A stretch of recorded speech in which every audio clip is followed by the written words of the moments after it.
Berkas Dirjen Perkeretaapian PB ditetapkan sebagai tersangka dalam kasus dugaan korupsi proyek pembangunan jalur kereta api ringan LRT di Sumatera Selatan.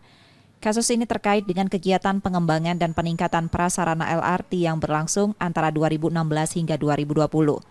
Menurut Asisten Pidana Khusus Kejati Sumsel, PB diduga menerima aliran dana secara berkala ke rekening pribadinya senilai 18 miliar rupiah saat masih menjabat sebagai Dirjen Perkeretaapian.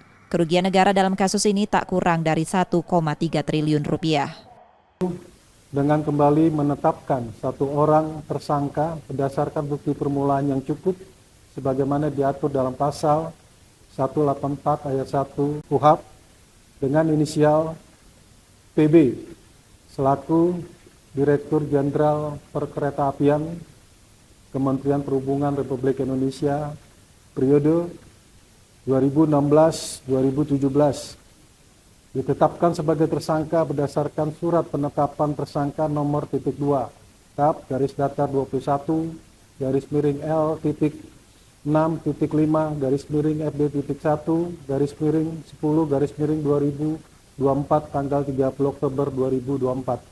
Selain itu, PB juga merupakan tersangka dalam kasus korupsi lainnya yang ditangani Kejaksaan Agung dan saat ini telah ditahan di Rutan Salemba, Jakarta.